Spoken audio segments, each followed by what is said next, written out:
आंवला नवमी की कथा। काशी नगर में एक निसंतान धर्मात्मा वैश्य रहता था। एक दिन वैश्य की पत्नी से एक पड़ोसन बोली, यदि तुम किसी पराये लड़के की बलि भैरव के नाम से चढ़ा दो तो तुम्हें पुत्र प्राप्त होगा। ये बात जब वैश्य को पता लगी तो उसने अस्वीकार कर दिया, परंतु उसकी पत्नी मौके की तलाश में लगी रही। एक दिन एक कन्या को उसने कुएं में गिराकर भैरव देवता के नाम पर बलि दे दी। इस हत्या का परिणाम विपरीत हुआ। लाभ की जगह उसके पूरे बदन में कोढ़ हो गया तथा लड़की की प्रेतात्मा उसे सताने लगी। वैश्य के पूछने पर उसकी पत्नी ने सारी बात बता दी। इस पर वैश्य कहने लगा, गौवध, ब्राह्मणवध तथा बालवध करने वाले के लिए इस संसार में कहीं भी जगह नहीं है। इसलिए तू गंगा तट पर जाकर भगवान का भजन कर तथा गंगा में स्नान कर, तभी तू इस कष्ट से छुटकारा पा सकती है। वैश्य की पत्नी पश्चाताप करने लगी और रोग मुक्त होने के लिए माँ गंगा की शरण में गई।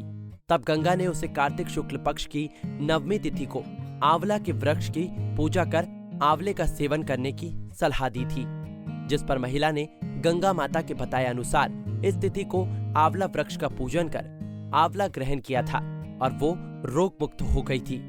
इस व्रत व पूजन के प्रभाव से कुछ दिनों बाद उसे संतान की प्राप्ति हुई। तभी से हिंदुओं में इस व्रत को करने का प्रचलन बढ़ा। तब से लेकर आज तक ये परंपरा चली आ रही है। तो दोस्तों, ये थी आंवला नवमी पर की जाने वाली कथा।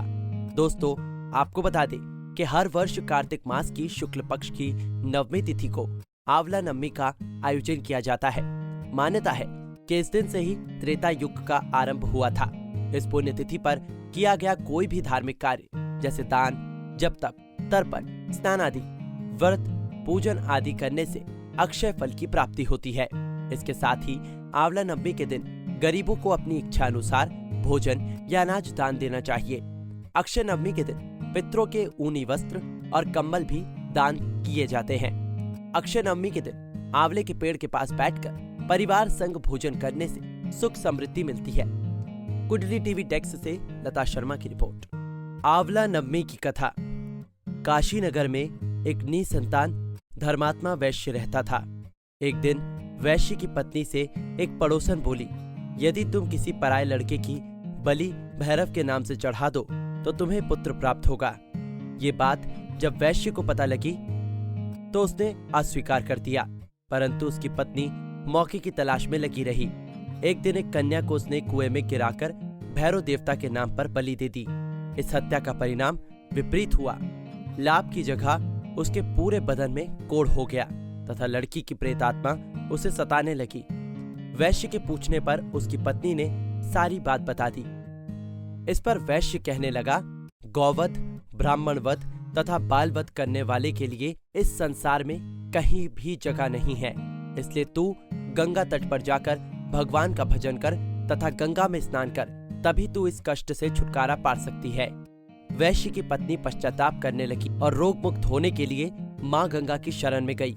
तब गंगा ने उसे कार्तिक शुक्ल पक्ष की नवमी तिथि को आंवला के वृक्ष की पूजा कर आंवले का सेवन करने की सलाह दी थी, जिस पर महिला ने गंगा माता के बताए अनुसार इस तिथि को आंवला वृक्ष का पूजन कर आंवला ग्रहण किया था और वो रोग मुक्त हो गई थी।